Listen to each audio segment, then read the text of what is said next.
आप सभी का इस सरस्वती देवी ग्रुप ऑफ कॉलेजेस के डिजिटल प्लेटफॉर्म पर स्वागत है। जैसा कि हम लोगों ने पिछले वीडियो में स्टार्ट किया हुआ था, बीएससी का जो सिलेबस है जूलॉजी का, उसमें स्टार्ट किया था एक फंडामेंटल यूनिट ऑफ लाइफ से, यानी कि सेल से स्टार्ट किया था। सेल के बारे में हम लोगों ने देखा था कि सेल क्या होते हैं, कितने प्रकार के होते हैं, इनकी साइज के बेसिस पर क्या क्या डिफरेंसेज आई थी, उन सारी चीज़ों पर हम लोगों ने बात किया था। उसी में हम लोगों ने बात ये भी किया था। तो आज का जो हम लोगों का सेशन है, आगे आप लोग पढ़े होंगे कि जो सेल होता है, सेल के बारे में देखेंगे। हम लोग प्रोकैरियोटिक सेल का यहाँ पर डिस्कस कर चुके थे, ठीक है। तो हम लोग पिछली वीडियो में प्रोकैरियोटिक सेल तक डिस्कस कर लिए थे। आज हम लोग यहाँ पर इस वीडियो में पढ़ेंगे प्लाज्मा मेम्ब्रेन का स्ट्रक्चर, फंक्शन, उसके कुछ मॉडल्स, इन सारी चीज़ों को पढ़ेंगे। लेकिन उनको पढ़ने से पहले हम लोग थोड़ा सा एक बेसिक आइडिया अगर ये ले लेते हैं कि हम लोग जनरली क्या है कि कोई भी सेल है तो वो क्या होता है, उसकी आउटर कवरिंग जो होती है वो प्लाज्मा मेम्ब्रेन ही होती है। तो उसे पढ़ने से पहले अगर हम लोग शुरुआत कर रहे हैं तो पहले एक जनरल स्ट्रक्चर अगर देख लें। प्रोकैरियोटिक सेल हम लोगों ने देख लिया था, थोड़ा सा यूकैरियोटिक सेल के बारे में भी ब्रीफ स्ट्रक्चर यहाँ पर ब्रीफ नॉलेज हम लोग लेंगे।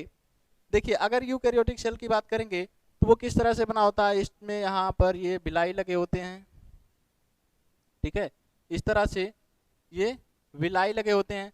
दूसरा सेल भी इसी के आसपास इस तरह से ये दूसरा सेल है। इस तरह से अगर एक जनरल हम लोग यूकैरियोटिक सेल की बात करते हैं, ये टिपिकल यूकैरियोटिक सेल है। इसके अलावा इसमें क्या पाया जाता है, आप सेंटर में देखेंगे कि एक न्यूक्लियस होता है, ये इस तरह से न्यूक्लियस, ठीक है।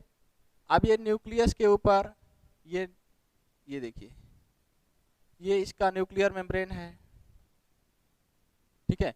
अब इस न्यूक्लियस के अंदर आप देखेंगे कि इसमें जो क्रोमैटिन मटेरियल है ये इस तरह से पड़ा रहता है। इसमें एक न्यूक्लियोलस भी होता है।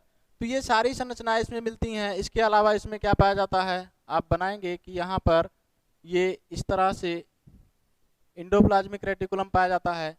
यहाँ पर दो सेल को आपस में जोड़ने के लिए, यहाँ पर दो सेल को आपस में जोड़ने के लिए कनेक्ट, ये आपस में कनेक्ट भी रहते हैं किसके द्वारा, यहाँ पर डेस्मोसोम,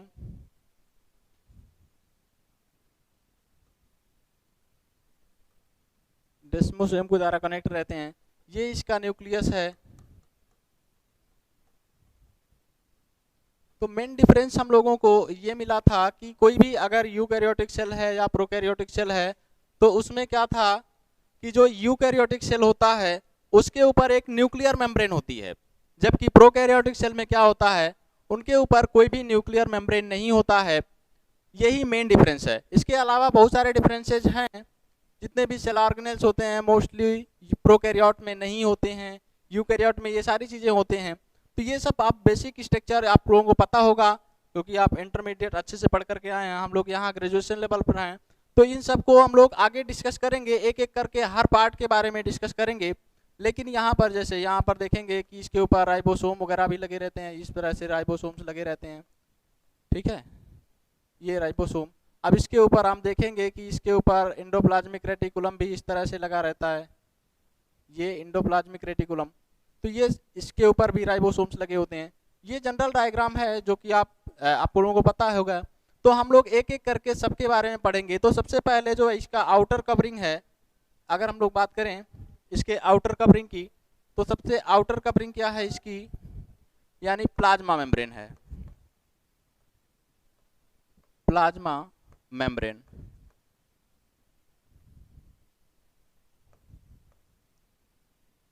सबसे आउटर कवरिंग क्या है, प्लाज्मा मेम्ब्रेन है। ये सेल किसका है, एक टिपिकल एनिमल सेल है, ये टिपिकल एनिमल सेल।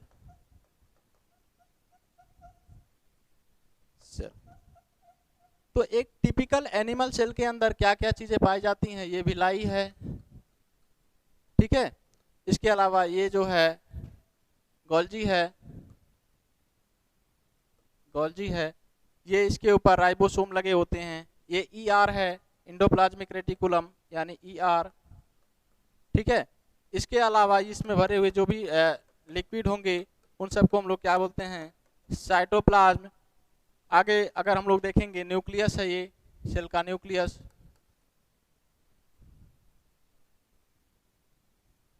न्यूक्लियस। तो इस तरह से हम लोग एक एक करके इस न्यूक्लियस के अंदर जितने भी सेल ऑर्गेनेल्स हैं सबको पढ़ना है। तो हम लोग स्टार्ट करेंगे सबसे आउटर कवरिंग यानी कि प्लाज्मा मेम्ब्रेन से, ठीक है। तो आज के इस वीडियो में हम लोग क्या पढ़ने वाले हैं, प्लाज्मा मेम्ब्रेन क्या होता है, कितने तरह मतलब इसमें कौन कौन से कंपोनेंट होते हैं, कितने मॉडल्स इसके लिए दिए गए थे, कौन कौन साइंटिस्ट थे जिन्होंने इस मॉडल में, तो इन सारी बातों को हम लोग एक एक करके स्टार्ट करेंगे। तो चलिए आगे हम लोग बढ़ते हैं। यस, तो पहली पॉइंट इसमें देखेंगे कि प्लाज्मा मेम्ब्रेन होता क्या है, ये फीचर्स ऑफ प्लाज्मा मेम्ब्रेन। चलिए ठीक है, एक मिनट, डेफिनेशन ये क्या है, यस। चलिए उसको पढ़ने से पहले मैं यहाँ पर आप लोगों को बता दूं, यहाँ पर ये क्या है, एक डिफाइन करना चाहें अगर हम लोग प्लाज्मा मेम्ब्रेन को,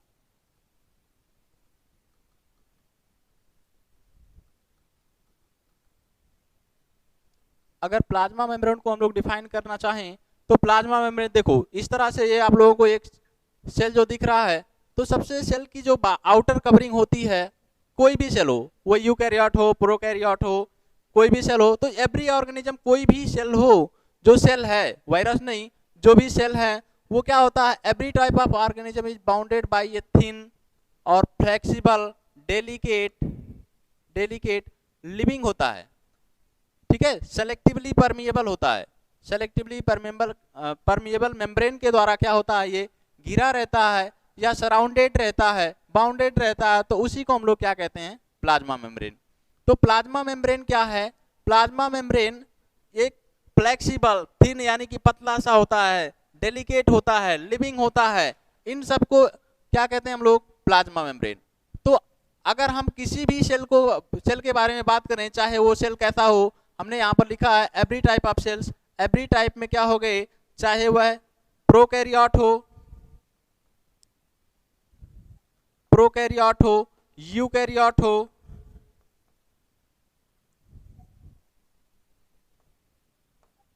तो किसी भी तरह का सेल हो तो उसके ऊपर ये प्लाज्मा मेम्ब्रेन है वो पाया ही जाएगा, ठीक है। तो कोई भी सेल है तो उसके ऊपर की जो सबसे आउटर कवरिंग होती है वो कैसा होता है, उसे क्या कहते हैं, प्लाज्मा मेम्ब्रेन कहते हैं। ये कैसा होता है, फ्लेक्सिबल मतलब लचीला होता है। सेकेंड पॉइंट हम लोगों ने लिखा डेलिकेट, यानी कि ये सॉफ्ट भी होता है, सॉफ्ट होता है। नेक्स्ट हम लोगों ने देखा कि ये कैसा होता है, लिविंग भी होता है, ये कैसा होता है, लिविंग होता है। नेक्स्ट हम लोगों ने देखा ये कैसा होता है, सेलेक्टिवली परमिएबल। क्या मतलब है सेलेक्टिवली परमिएबल का, इसका मीन्स ये है कि ये सेलेक्ट करके कि कौन सी चीज हमें अंदर लेना है, किस चीज को जो है बाहर निकालना है, किस मटेरियल को बाहर निकालना है, किस मटेरियल को अंदर लाना है, उन सबको क्या करता है, ये सेलेक्ट करता है, ठीक है। तो इसी को हम लोग क्या बोलते हैं, सेलेक्टिवली परमिएबल बोलते हैं। किस आयन को कब कहाँ, चलिए ये डेफिनेशन यहाँ होना चाहिए, चलिए ठीक है, ये डेफिनेशन इसका है, ठीक है। तो इस तरह से हम लोगों ने देखा कि ये इसका डेफिनेशन क्या है। अब आइए अगले पॉइंट पर चलते हैं। चलिए एक मिनट, देखो यहाँ पर अगला पॉइंट हमारा है, देखिए सबसे पहले क्या है, यहाँ पर देखेंगे हम, तो ये जो नागेली हैं, कार्ल लागेनी एंड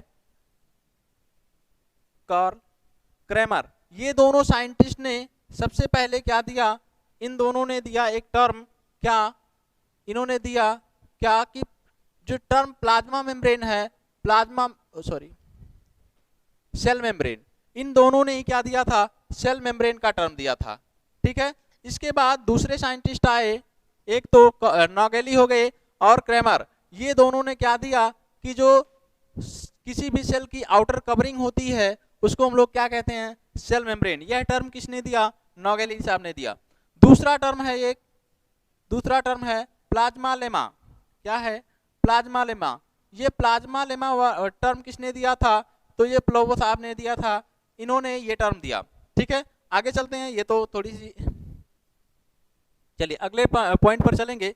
मॉडल पढ़ने से पहले अब हम लोग थोड़ी सी इसकी प्रॉपर्टी के बारे में देख लेते हैं। एक मिनट, ठीक है। तो प्लाज्मा मेम्ब्रेन क्या होता है, ये तो डेफिनेशन टाइप का हो गया। एवरी टाइप के सेल्स, ठीक है, तो ये सेपरेट होते हैं।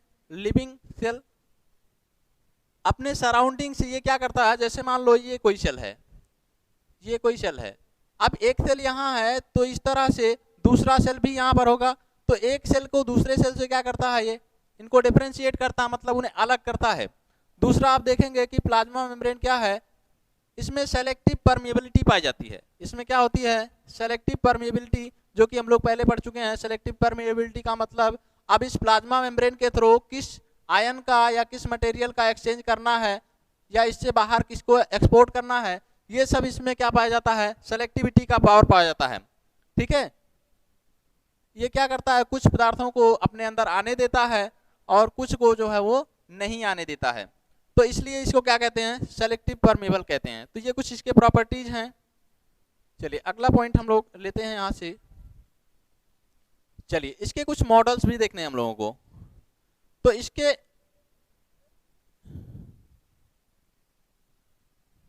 चलिए यहाँ से, ठीक है। तो प्लाज्मा मेम्ब्रेन के स्ट्रक्चर को समझाने के लिए कि प्लाज्मा मेम्ब्रेन किस तरह से है, कैसे इसकी परमिबिलिटी जो है होती है, कैसे ये कुछ चीज़ों के लिए परमिबल होता है, कैसे इसमें मूवमेंट होता है, कैसे ये चीज़ों को जो है ट्रांसपोर्ट करता है, तो इन सारी चीज़ों को समझाने के लिए अलग अलग टाइम पर अलग अलग साइंटिस्टों ने अपना मत दिया। तो उसमें हम लोग एक एक करके सभी मतों को पढ़ेंगे कि किसने कौन सी थ्योरी दी। तो यहाँ पर देखिए लिखा है मेनी मॉडल्स ऑफ, है ये models of plasma membrane was given by different scientists, was given by different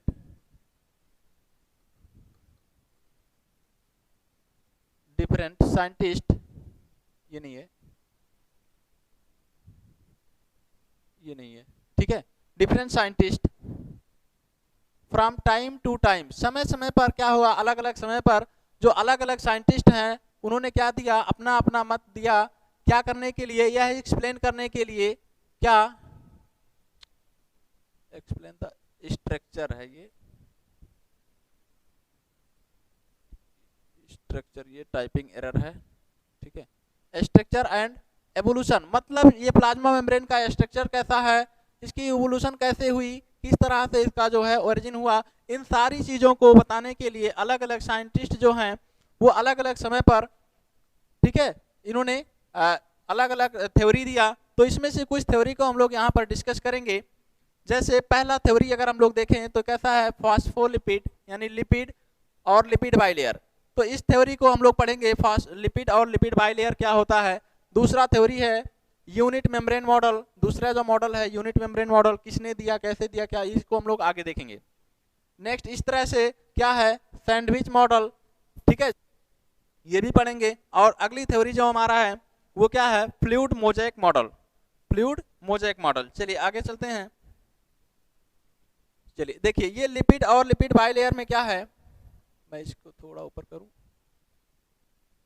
चलिए ठीक है। देखिए लिपिड एंड लिपिड बाइलेयर में देखेंगे तो ये थ्योरी देखो, ये लिपिड और लिपिड बाइलेयर के अनुसार क्या है। चलिए एक डायग्राम से इसको समझते हैं। तो ये जो लिपिड और लिपिड बाइलेयर थ्योरी है, इसके अनुसार ये बताया गया कि जो प्लाज्मा मेम्ब्रेन है वो कैसी बनी होती है, 2 लेयर से बनी होती है। प्लाज्मा मेम्ब्रेन 2 लेयर की बनी होती है, एक तो प्रोटीन और चलिए ये इन्होंने नहीं बता पाया। तो सबसे पहले अगर हम लोग देखेंगे, कुछ साइंटिस्ट हैं जैसे गॉर्टर हैं, ग्रेंडेल हैं और ओबर्टन है, ये 3 साइंटिस्ट ने मिलकर के यह थ्योरी दिया। कब दिया, यानी देखेंगे कि जो ओबर्टन है, ओबर्टन, इन्होंने क्या किया, ये कितना एरर है इसमें, ये 1902 यानी कि 1902 में, ये ओबर्टन, ठीक है, 1902 में ओबर्टन ने ये ऑब्जर्व किया कि कुछ पदार्थ जो है वो सेलेक्टिवली पास कर जाते थे। इन्होंने क्या किया कि एक सेल लिया और उस सेल में क्या किया, कुछ पदार्थों को वो पास कराए। तो उसके बेसिस पर उन्होंने देखा कि जो है कुछ पदार्थ जो हैं वो पास कर जाते। जैसे उसने एक क्या लिया, एक सेल लिया, तो उसमें किसी चीज का उन्होंने घोल बनाया। घोल बनाने के बाद या क्या किया, इस तरह से इसको पास कराया। तो कुछ पदार्थ उन्होंने देखा कि वो पास करके चले जाते थे कहाँ पर, प्लाज्मा मेम्ब्रेन, सॉरी न्यूक्लियोप्लाज्म में या साइटोप्लाज्म के अंदर ट्रांसफर हो रहे थे। तो इसके बेसिस पर इन्होंने देखा कि जो पदार्थ क्या होते हैं, सॉल्युबल होते हैं, वो क्या है, आसानी से पास कर गए। जो पदार्थ क्या होते हैं, लिपिड में सॉल्युबल होते हैं, यानी लिपिड सॉल्युबल मॉलिक्यूल, वो क्या हुए, आराम से इसको पास करके चले जाते थे। तो इसके बेसिस पर इन्होंने क्या बता दिया, इसके बेसिस पर इन्होंने बताया कि जो प्लाज्मा मेम्ब्रेन है वो बना होता है किसके, ये थिन लेयर ऑफ लिपिड की। तो जब इन्होंने देखा कि पास कराया तो कुछ पदार्थ क्या होते थे, उसमें आसानी से पास कर जाते थे। तो कौन से पदार्थ पास कर जाते थे, यानी वह सब्सटेंस थे जो लिपिड में सॉल्युबल थे। तो लिपिड सॉल्युबल मॉलिक्यूल आराम से अगर उस प्लाज्मा मेम्ब्रेन को क्रॉस करके साइटोप्लाज्म में चले जा रहे थे। तो इसके बेसिस पर इन्होंने क्या बताया कि जो प्लाज्मा मेम्ब्रेन है वो किसका बना होता है, एक पतले से लेयर, लिपिड के पतले लेयर से बना होता है। ठीक है, बाद में इसके बाद और इन्होंने बताया कि सिंगल लेयर होता है। ये जो पतली लेयर है, ये इन्होंने क्या बताया, ओवरटन ने, कि यह कैसा होता है, सिंगल लेयर। फिर बाद में कौन आया, बाद में देखेंगे सब्सिक्वेंटली जो गॉर्टर हैं, गॉर्टर और गेंडेल, इन्होंने क्या किया 1926 में ये बताया कि जो प्लाज्मा मेम्ब्रेन है वो सिंगल लेयर का नहीं बना होता है, वो 2 लेयर का बना होता है। इन्होंने क्या बताया, 2 लेयर का बना होता है। ये कितना एरर है, बहुत एरर है। डबल लेयर ऑफ लिपिड, तो ये किसका बना होता है, ये लिपिड के 2 लेयर से बना होता है। ठीक है, कितना ज्यादा एरर, एक मिनट, इसमें मॉलिक्यूल है ये, कुछ ज्यादा ही एरर हो गया इसमें। ठीक है, मॉलिक्यूल, ठीक है। तो इस मॉडल ने, अच्छा चलिए, ये इन्होंने क्या बताया कि जो सिंपल जो मॉलिक्यूल को पास कराया, पास कराने के बाद उस सॉल्युबिलिटी के आधार पर इन्होंने बता दिया कि जो प्लाज्मा मेम्ब्रेन है वो दो लेयर का बना होता है और दोनों ही लेयर क्या होते हैं, वो लिपिड के होते हैं।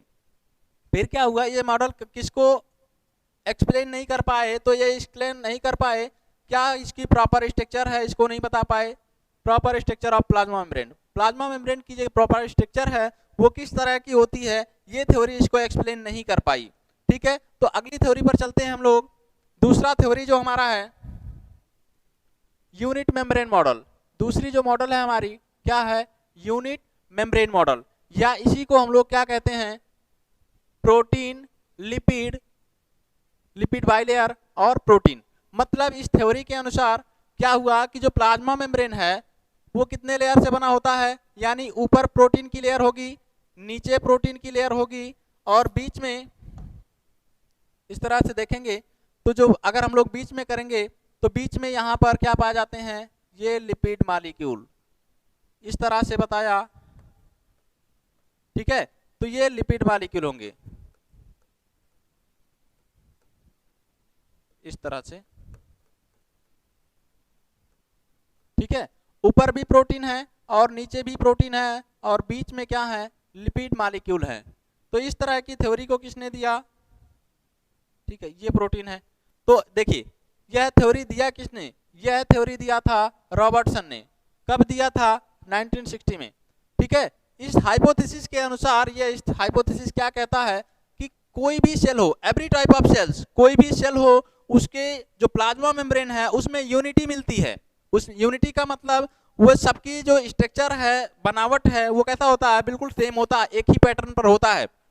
ठीक है, इन्होंने क्या बताया कि एवरी टाइप सेल्स, कोई भी सेल हो, चाहे वो प्रोकैरियोट हो, प्रोकैरियोट हो, यूकैरियोट हो, यूकैरियोट,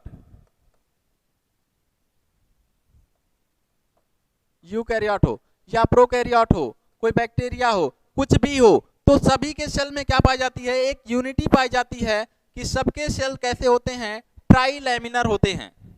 सबके सेल कैसे होते हैं, आइडेंटिकल एंड ट्राइलैमिनर। ट्राइलैमिनर का मतलब 3 लेयर के बने होते हैं। यानी देखेंगे कि यहाँ से प्रोटीन ये है, यहाँ पे प्रोटीन है और बीच में क्या है, ये लिपिड है। यानी दो ऊपर नीचे क्या होते हैं, प्रोटीन, और बीच में ये यूनिटी जो है सभी में पाई जाती है। इस वजह से इसे क्या नाम दिया गया, यूनिट मेम्ब्रेन मॉडल। अच्छा चलिए, इस मॉडल ने भी क्या किया, पूरी चीज को समझा नहीं पाया। यह थ्योरी कहां पर फेल हो जाती है, this model does not explain the, एक बार दा है, ठीक है, does not explain the membrane stability. Membrane की स्टेबिलिटी किस वजह से आती है, किस तरह से ये परमेबल होता है, किस तरह से ये जो है चीजों को सेलेक्टिवली क्या करता है, पास कराता है, इन सब को नहीं बता पाए। यह थ्योरी क्या हुई, यह थ्योरी स्टेबिलिटी नहीं बता पाई, परमिएबिलिटी नहीं बता पाई, ठीक है। तो यहाँ पर यह थ्योरी फेल हो जाती है। तो फिर अगला थ्योरी चलता है, अगले थ्योरी पर हम लोग चलते हैं। यहाँ तक चीजें आपको समझ में आई होंगी। अगली थ्योरी की बात करेंगे। अच्छा, ये हम थोड़ा सा मॉडल देख लेते हैं डायग्राम के थ्रू। चलिए, ये डायग्राम,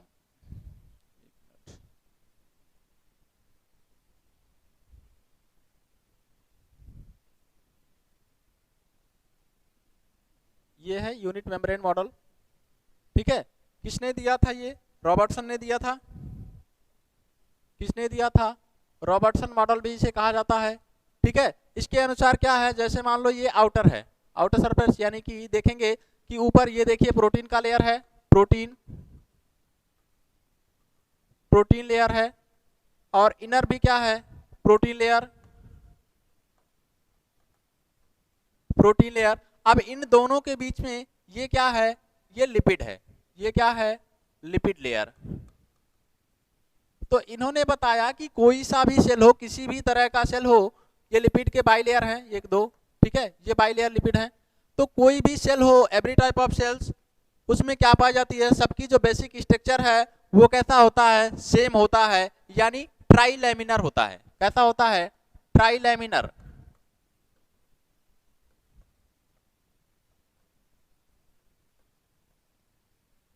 ट्राइलैमिनर स्ट्रक्चर पाया जाता है। तो इस तरह से इन्होंने समझाया कि जो प्लाज्मा मेम्ब्रेन है वो किस तरह से, उसमें सभी की प्लाज्मा मेम्ब्रेन सेम होती है। चलिए अगला मॉडल हम लोग देखेंगे। अगली जो हमारी मॉडल है ये बस देखिए, अब ये सारे मॉडल्स जब नहीं समझा पाए तो अगली जो मॉडल आई सबसे सैंडविच मॉडल, ठीक है। इस मॉडल के अनुसार क्या हुआ, आप देखेंगे सैंडविच मॉडल। अब इस सैंडविच मॉडल में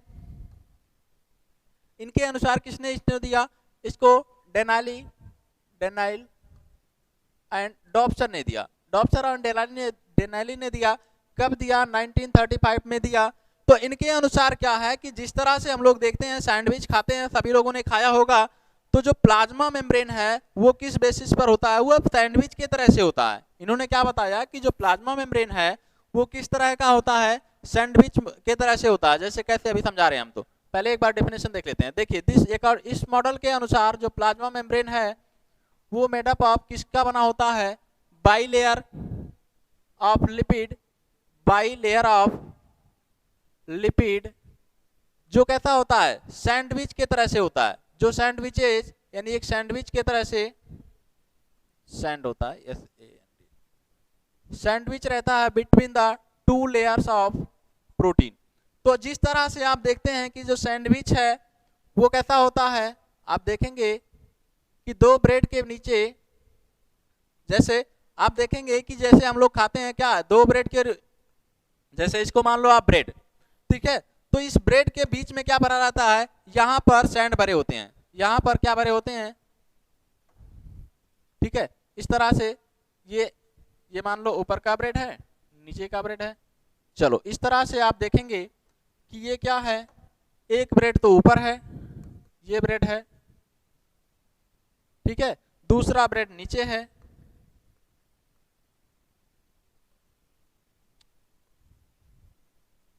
दूसरा ब्रेड यहां पर,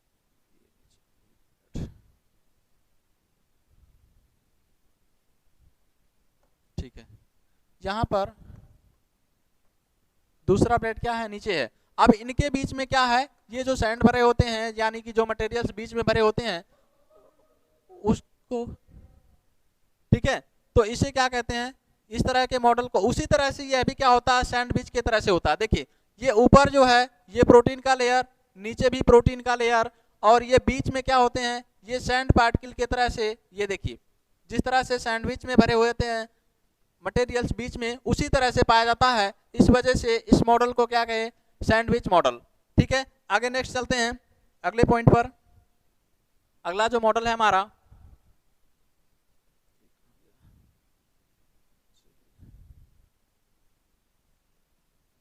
ठीक है, अब इसमें देखेंगे कि ये जो सैंडविच मॉडल है कैसा होता है। ऊपर देखिए, ऊपर इसमें आउटर लेयर कैसा होता है, प्रोटीन का होता है। मिडिल लेयर फास्फोलिपिड का होता है, जो जिसकी 2 लेयर होती हैं, मिडिल लेयर फास्फोलेयर। और इसी तरह से इनर लेयर भी किसका होता है, प्रोटीन का होता है। देखिए इसमें आप देखेंगे कि जो फर्स्ट, ये कुछ पता नहीं क्या लिख दिया, लिपिड, अच्छा ये लिपिड लिखा है, ये बहुत स्पेलिंग मिस्टेक है। ये लिपिड मॉलिक्यूल है, first lipid molecule has, first नहीं है ये लिपिड ही है। जो लिपिड मॉलिक्यूल हैं वो कैसे होते हैं, मॉलिक्यूल की बात करें वो पोलर होते हैं। एक इंड उनका पोलर है, दूसरा नॉन पोलर है। मतलब ये हुआ 2 तरह के इंड इसमें मिलते हैं। आप देखोगे कि इस तरह से ये लिपिड के मॉलिक्यूल होते हैं। ये इसका है, ये देखो एक इंड तो ये हो गया और दूसरा इंड ये हो गया। ये इंड क्या है, इसका पोलर है, पोलर है, और ये इंड क्या होते हैं, नॉन पोलर। पोलर कहने का मतलब ये कैसे होते हैं, यहाँ पर देखेंगे एक इंड इसका हाइड्रोफिलिक होता है और दूसरा हाइड्रोफोबिक होता है। ठीक है, तो ये हाइड्रोफिलिक है, ये कैसा होता है, हाइड्रोफिलिक, हाइड्रोफिलिक,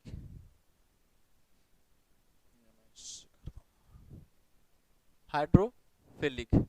ठीक है, हाइड्रोफिलिक करने का मतलब ये कैसा होता है, वाटर लविंग होता है।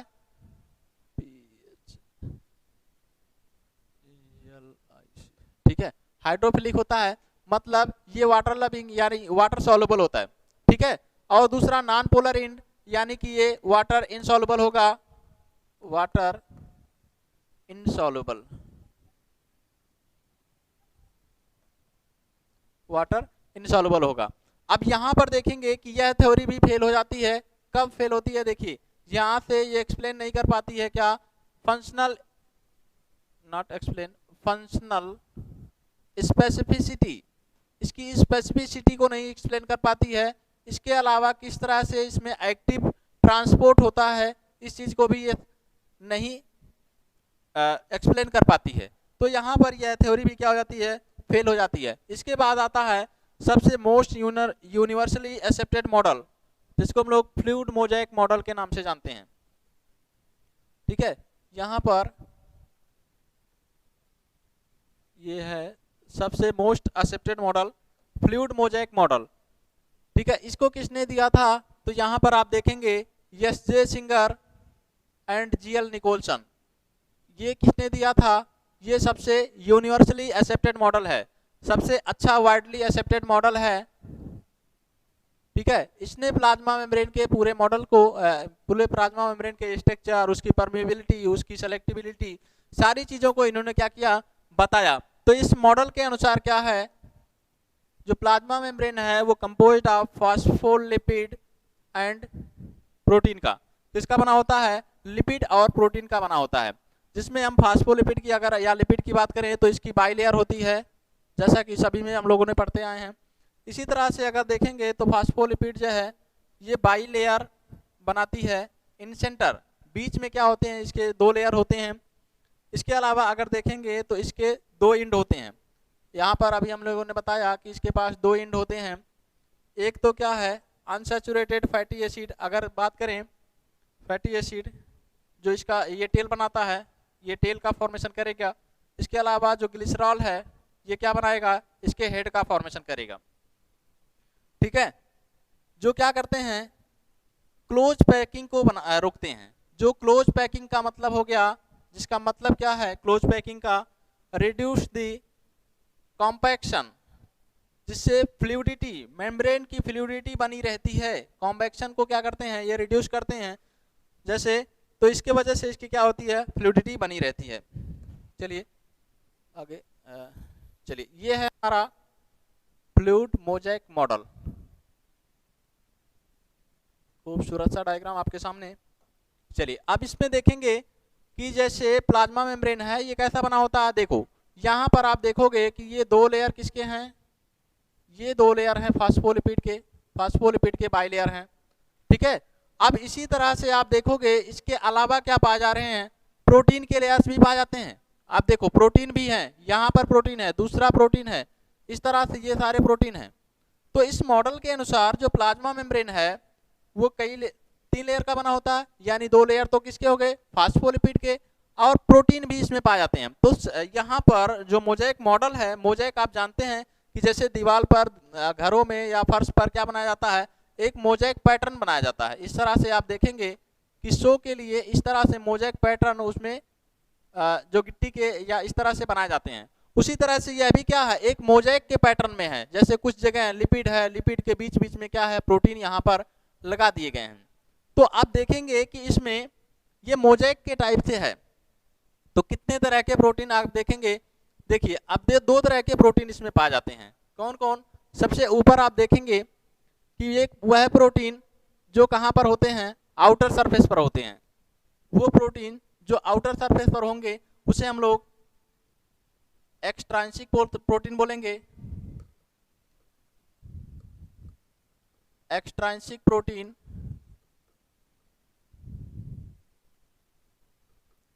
या इसी को एक्सट्रांसिक प्रोटीन, जैसे देखिए ये क्या है, अपर सरफेस पर है, इसे इजीली हम लोग रिमूव कर सकते हैं, ये अपर सरफेस पर है। ठीक है, दूसरे वह प्रोटीन होते हैं जो इसके क्या करते हैं, अंदर पाए जाते हैं, यानी लिपिड लेयर के पार्शियली या कंप्लीटली क्या होते हैं, वो एम्बेडेड होते हैं। तो उन्हें हम लोग क्या कहते हैं, इंट्रांसिक प्रोटीन। इंट्रांसिक प्रोटीन कहते हैं। ठीक है, ये दो तरह के प्रोटीन होते हैं। आगे हम लोग अगली क्लास में इसमें पढ़ेंगे इसके कंपोजिशन में कौन कौन से प्रोटीन इंट्रिंसिक होते हैं, कौन कौन से। अच्छा, कुछ प्रोटीन ऐसे भी होते हैं जो इस बाइलेयर को कंप्लीटली क्या करते हैं, पार कर जाते हैं। तो ऐसे लिपिड को हम लोग क्या कहते हैं, ऐसे प्रोटीन को हम लोग क्या कहते हैं, इसे टनल प्रोटीन कहते हैं, या इसी को चैनल प्रोटीन बोलते हैं, चैनल प्रोटीन। ठीक है, ये चैनल प्रोटीन क्या करते हैं, जितने जैसे मतलब छोटे छोटे मालिक्यूल्स हैं वो तो डिफ्यूजन के द्वारा जो है पास कर जाते हैं। बाकी जो बड़े मालिक्यूल होते हैं उनको पास कराने के लिए क्या पाई जाती हैं, इसमें टनल पाई जाती हैं। तो इनके द्वारा मालिक्यूल का ट्रांसपोर्ट होता है। इसके अलावा ये फ्लूइडिटी को मेंटेन करते हैं, तो ये इसमें आपस में मूवमेंट होता है जिसके वजह से इसकी फ्लूइडिटी जो है वो मेंटेन रहती है। तो आप देखेंगे कि इसमें कुछ ग्लाइकोलिपिड, जैसे ये प्रोटीन है, आप देखो प्रोटीन से जुड़ा हुआ कुछ ग्लूकोज, ये कार्बोहाइड्रेट के चेन होते हैं जिसको हम लोग क्या कहते हैं, ग्लाइकोप्रोटीन कहते हैं। इसके अलावा आप देखेंगे कि ये ग्लोब्यूलर प्रोटीन है। आप कुछ इस तरह से देखेंगे कि ये जो देखिए अब यहाँ पर आप देखेंगे तो इस तरह से बहुत सारी डायग्राम्स इसमें मिलेंगी। तो कल हम लोग आगे अगली क्लास में इससे आगे कंटिन्यू करेंगे। आज के लिए इतना ही। कल हम लोग कल या अगली क्लास में जब भी हमारी क्लास होगी तो उसमें हम लोग पढ़ेंगे chemical composition of plasma membrane, जिसमें ये सारे प्रोटीन एक बार हम फिर से पढ़ेंगे। ठीक है, थैंक यू आप लोगों को।